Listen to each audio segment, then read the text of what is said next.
Merci d'écouter la radio nationale. Il est 13 heures en Tarla, Somasso et partout au Mali.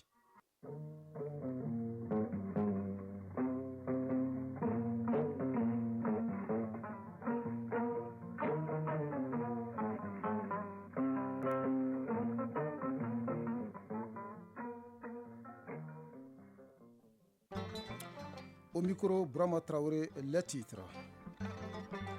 Les agents de la sécurité et de la protection civile de Gao sont prêts à intervenir en cas de crise ou catastrophe.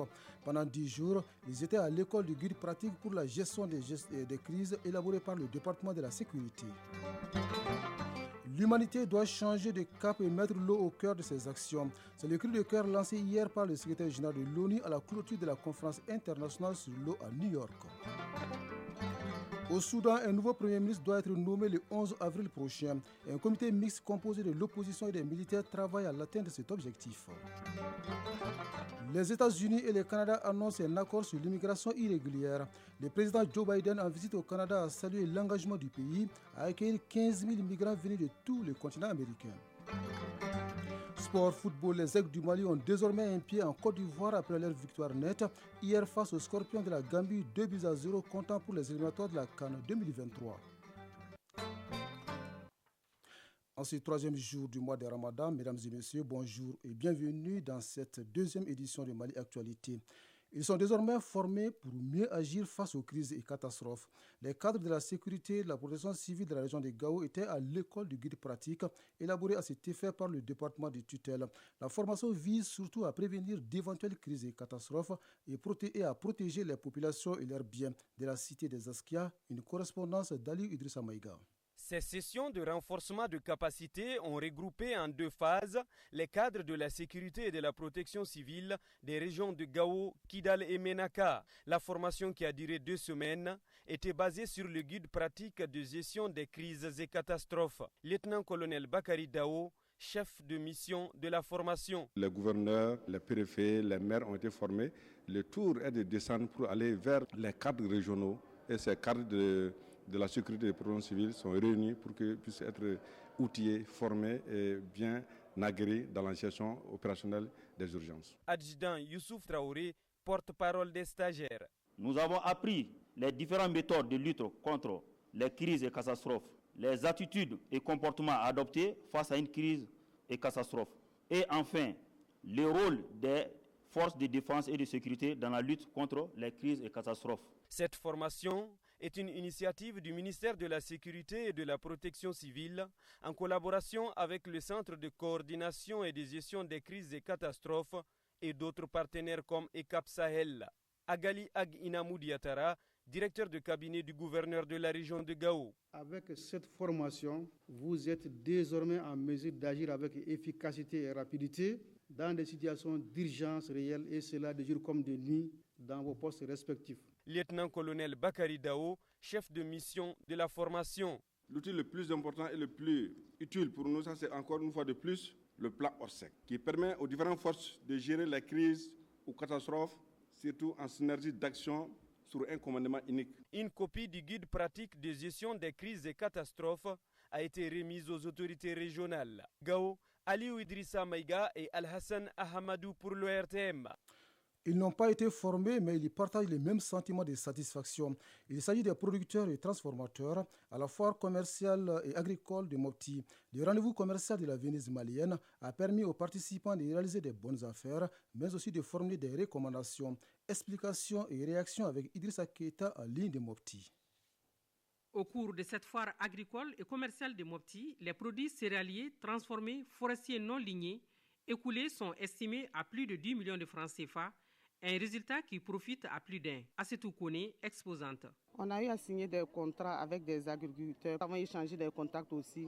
Donc ça va nous permettre de passer mieux nos commandes. Les produits qu'on a amenés Les 90% ont été vendus sur place actuellement. Moussa Marc Keita, directeur adjoint par intérim de Sougou-Yirwa dans la zone du Delta. Nous avons d'ailleurs 8 65 020 francs pour les produits agricoles, 1 860 275 pour les produits agroalimentaires transformés, 209 400 francs pour les produits forestiers non lignés. Donc c'est ça qui nous donne effectivement donc un bilan global de 10 134 695 francs CFA. Vous avez vu dans l'intervention d'une de nos femmes transformatrices qui aurait souhaité que des événements de ce genre soient délocalisés. Donc la plateforme s'investit dans ce sens. Les producteurs et transformateurs venus de tous les cercles de la région ont formulé plusieurs recommandations à l'issue de cette foire. Golo Traoré, spécialiste renforcement des capacités, Sougou-Yirwa. Il faut également diversifier les acteurs. La plupart des acteurs des invités sont constitués à 70% des transformatrices. Or, il y a les producteurs, il y a encore les vendeurs d'engrais organiques avec lesquels il faut désormais compter. Cette foire de 4 jours, initiée par FUTV Futur Mali Sougou-Yirwa dans la zone du Delta et pilotée par Care Mali, Amassa Afrique Verte et Ampro Sahel, bénéficie de l'appui financier de l'USAID. Mopti, Aminata Touré et Suleiman Tepsigé pour l'ORTM. Et vous avez dû rectifier, c'était plutôt Aminata Touré depuis Mopti, la page internationale dans un instant. Au Niger, l'armée annonce avoir neutralisé 79 terroristes la semaine dernière lors d'une opération de ratissage dans l'ouest du Niger, à la frontière avec le Mali. C'est là où au moins 17 militaires nigériens avaient été tués en février dernier. C'est ce qu'a annoncé hier le ministère de la Défense. Au Soudan, le comité pour la rédaction d'un accord politique final entre l'opposition et les militaires a tenu jeudi sa première réunion au palais présidentiel de Khartoum. Ce comité mixte est composé de 11 membres, dont un représentant de l'armée et un délégué des forces paramilitaires. Sa mission est donc de rédiger un accord final d'ici au 1er avril. Le nouveau texte devrait contenir, selon un porte-parole de l'opposition, l'accord cadre signé en décembre, mais aussi de nouvelles dispositions et des clarifications sur la transition. La même source précise que le 6 avril, une déclaration constitutionnelle devrait être proposée et le 11 avril, l'annonce du nom d'un nouveau Premier ministre ainsi que son équipe. Au Rwanda, l'opposant Paul-Russe Baza Jima a été libéré hier soir et remis à l'ambassadeur du Qatar avant son retour aux États-Unis selon un responsable américain. Il avait été condamné en septembre 2021 à 25 ans de prison pour le terrorisme. L'auteur du film Hôtel Rwanda, qui retrace le parcours d'un juste qui cache des Tutsis pendant le génocide de 1994, avait adressé une lettre en octobre 2022 au président Paul Kagame pour demander son pardon. L'humanité doit changer de cap et mettre enfin l'eau au cœur de ses actions, a plaidé hier le secrétaire général de l'ONU. Antonio Guterres s'exprimait à la fin de la conférence sur l'eau jugée inédite puisqu'elle se tient après un demi-siècle. La vice-présidente américaine Kamala Harris entame demain dimanche une tournée dans 3 pays d'Afrique, à savoir le Ghana, la Tanzanie et la Zambie. Ce déplacement est perçu comme la dernière initiative en date prise pour renforcer les liens entre les États-Unis et le continent. Enfin, en visite au Canada, le président américain Joe Biden annonce un accord avec ce pays sur l'immigration irrégulière. Ottawa et Washington veulent travailler ensemble pour décourager les traversées illégales de leurs frontières. Devant le Parlement canadien, le président Biden a aussi salué un engagement du Canada à accueillir de manière régulière 15 000 immigrants venus de tout le continent américain. Au Mali, sourire large du personnel de l'Institut Zayed des sciences économiques et juridiques de Bamako. Sur une prévision de 74 millions de francs CFA en 2022, l'Institut a mobilisé plus de 120 millions. Une performance saluée par le ministre en charge de l'enseignement supérieur à l'ouverture de la 5e session du conseil d'administration de la structure. C'est ce que nous raconte Batraouré. Satisfaction affichée pour les administrateurs de l'Institut Zayed des sciences économiques et juridiques de Bamako à l'ouverture de cette 5e session ordinaire. L'établissement a fait beaucoup de progrès en matière de mobilisation des ressources en 2022. Amadou Keita, ministre de l'Enseignement supérieur et de la Recherche scientifique. Je voudrais saluer la prouesse budgétaire de l'Institut qui, en 2022, a dépassé sa prévision de mobilisation des ressources propres de plus de 65,19%. En passant d'une prévision de 74 721 800 francs CFA à une réalisation de 123 432 870 francs CFA, l'Institut a pu juguler l'impact du gel de crédit de la subvention budgétaire de l'État en prenant en charge sur les ressources propres une partie des dépenses de fonctionnement. En 2023, l'État doit accorder à l'Institut Zayed une subvention de 222 millions de francs CFA, ce qui va permettre à la structure de mener des activités de formation, de recherche et de sensibilisation conformément au plan de travail. Abdul Kadri Idrissa Maïga, directeur général de l'Institut Zayed. L'activité phare, c'est de former les étudiants. Nous avons adopté le système LMD.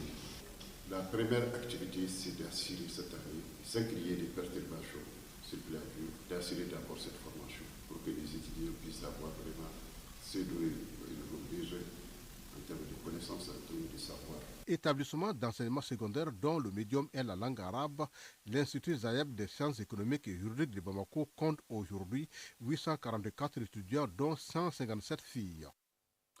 Un autre chiffre à retenir dans cette édition, plus de 760 millions de francs CFA, c'est le budget prévisionnel 2023 de l'Observatoire national des dividendes démographiques, une structure qui reste un des outils importants pour accélérer le développement économique et social du Mali. C'est pourquoi les autorités du pays décident de dynamiser davantage l'Observatoire afin qu'elle puisse atteindre ses objectifs. C'est sous cet engagement que se tient la 4e session ordinaire du conseil d'administration de l'établissement. Les explications de Mamadou Fani. Un système d'information efficace sur les dividendes démographiques et le renforcement de l'élaboration de l'évaluation de politiques sont aujourd'hui les missions assignées à l'Observatoire national du dividende démographique ONDD. Cette 4e session du conseil d'administration est donc une occasion pour ces administrateurs d'évaluer les tâches accomplies. Kassim Diakité, directeur de l'Observatoire national des dividendes démographiques ONDD. Le budget a une légère hausse.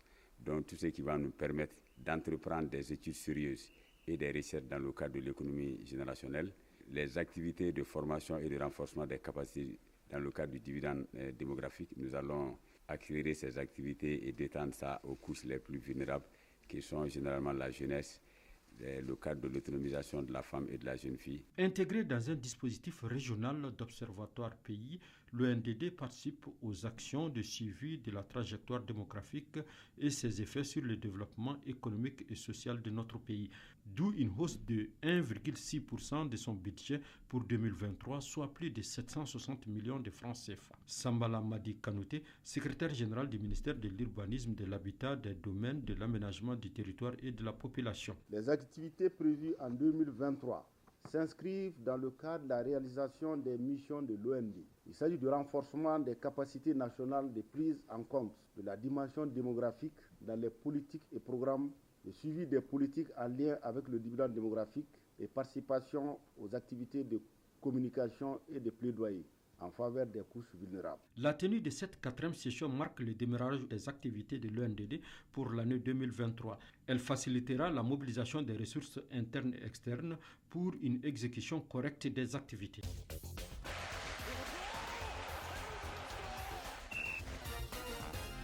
Ce générique annonce donc la page sport. Pour l'animer, je reçois Famourou Dioté. Famourou, bonjour. Bonjour Bourama Traoré. Football éliminatoire CAN 2023, le Mali a dominé la Gambie par 2-0 au compte de la 3e journée dans le groupe G. Oui, ça sent bon pour le Mali. Les Aigles ont enchaîné une 3e victoire en disposant de la Gambie 2-0 au stade du 26 mars dans le derby ouest-africain, en tête après moins de 3 minutes suite à un petit ballon piqué de Ségou Koïta pour le Rémois Kamori Doumbia. Auteur de son premier but en sélection, les hommes d'Éric Chekouchel ont ensuite maîtrisé la partie. Les nôtres ont toutefois gâché plusieurs occasions par la suite et ils auraient pu payer le prix fort sans une sortie décisive d'Ismaël Diarra Diawara devant Baro à l'ère de jeu. Rama Traoré Malouda a mis fin au suspense durant le temps additionnel en transformant un penalty obtenu par Néné Dorgeles avec 6 points d'avance sur les 3 autres équipes. Les Aigles ont fait un grand pas vers la CAN 2023. Gambiens et Maliens se retrouvent mardi 28 mars à Casablanca au Maroc pour le compte de la 4e journée de ces éliminatoires. Le Mali aura son billet pour la CAN 2023 en cas de victoire, même avec un match nul si le Soudan du Sud et le Congo n'arrivent pas à se départager dans l'autre rencontre du groupe. Parcours sans faute également pour le Sénégal et le Burkina Faso qui enregistrent les 3e victoires consécutives. Oui, tenant du titre, le Sénégal a poursuivi son sans faute en ne laissant aucune chance au Mozambique, 5-1, battu 5-1 au stade Abdoulaye Wade de Diamniadio avec 7 points d'avance sur le troisième, le Rwanda, à mi-parcours dans le groupe L. Le Sénégal a fait le plus dur et peut même espérer se qualifier dès mardi en cas de succès. Carton plein aussi pour le Burkina Faso, vainqueur sur le fil du Togo, 1-0 à Marrakech sur un but de Faisal Tapsoba à la 88e minute. Les étalons ont fait ainsi le break en tête du groupe B avec 5 points d'avance sur le Cap-Vert, deuxième 4 points et tenu en échec 0-0 à domicile par l'Eswatini. Ça va mal en revanche pour les éperviers, toujours dernier du groupe avec un petit point. Après sa défaite en Éthiopie 0-D lors de la journée précédente, l'Égypte s'est bien repris au Caire face au Malawi 2-0. Mohamed Salah a inscrit son 50e but en sélection, puis Omar Marmouche a enfoncé le clou à la 45e minute. Moins de frayeur aussi pour la Guinée victorieuse à domicile de l'Éthiopie 2-0 à Casablanca au Maroc. Le Sili national se détache en tête du groupe D en compagnie de l'Égypte. Les deux pays comptent 6 points chacun. Dans le groupe J, la Tunisie a pris le meilleur sur la Libye 3-0 à Tunis. Les hommes de Jalel Kadri prennent 4 points d'avance sur leur adversaire troisième avec 3 points. Après sa victoire 2-0 sur la Lanterne Rouge, le Botswana, la Guinée équatoriale est deuxième avec 6 points. La sensation a bien failli venir de Yaoundé où la Namibie a longtemps mené au score avant de se faire rattraper par le Cameroun, un but partout. Dans ce groupe C, composé de seulement 3 équipes, après la disqualification du Kenya, le Cameroun conserve la pole position, mais avec 2 points d'avance sur la Namibie avant le match retour mardi en Afrique du Sud.